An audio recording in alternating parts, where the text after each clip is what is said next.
All right. So he's Yeah. translating the Book of Mormon, and he's using these spectacles according to the narrative. And then what happens? So he translates there in Harmony, Pennsylvania for a time in 1828. And he gets a manuscript of about 116 pages. But nobody knows what really size it was, but it became known as the lost 116 pages because he loses it. His scribe, Martin Harris, wanted to take it back, the manuscript back to Elmira with him to show it off to his wife, unbelieving wife and relatives, to show them, look, this is a great book, and read parts to them, and just say, I'm not wasting my time or money, right? So, but it ends up getting stolen and lost. Wow. And there was no other copy. Wow. So this becomes a crisis, a translation crisis for Joseph Smith. What does he do in light of this? Since it appears that he's just like dictating largely off the top of his head, or, I'm sure he prepares, but he can't duplicate it. But the Mormon belief is that he's not making this up. He's looking through the spectacles, and he's seeing the translation, and he's dictating word for word. Yes. So he should be able to do it again. You would think. But so this becomes, that's why it's such a crisis. Okay. It's a crisis because he can't do it. But he gets a revelation out of it from the Urim and Thummim. He gets a separate revelation. It has nothing to do with the Book of Mormon, but it's his direct revelation with God. And these are the first direct revelations from God that he gets during the crisis period.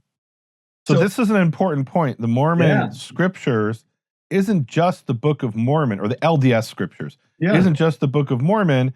It's also something called the Doctrine and Covenants that you've also done some critical work on. We'll get to that hopefully later. Because that I actually didn't know that when I started researching this. I find that fascinating that they have this entire oral law, I'm going to call it that, which is they have a law. Well, it's supplemental to the Book of Mormon, and then they also have the Book of Abraham, and they have maybe some. They have Pearl of Great Price, right? They've got a bunch of things in their scriptures, which isn't just the Book of Mormon. I actually didn't realize that. Until about a year ago when I started researching this. So okay, it's not clear when Joseph Smith starts if he's just a translator. It's not clear that he's going to get revelations himself. Written revelations, where he dictates and they write it down, and then they eventually get published. That even when he's writing them down, it's not clear that he's going to publish this eventually at all. So here's where the analogy to me is so powerful, because like when Paul sends in a letter, an epistle to the Galatians, I don't think he's thinking, oh, okay, now I've just added a book to the Bible.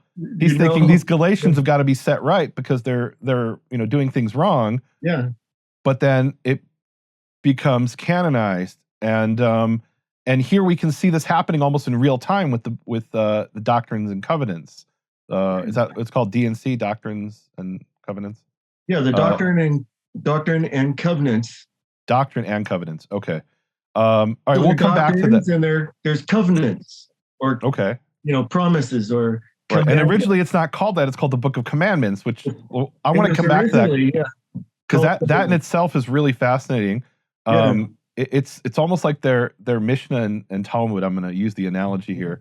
It's obviously not the same thing, but it has some analogies there. So, or maybe if you were a Samaritan, you'd say it's like the Book of Joshua, right? From their perspective, meaning something added to the Torah.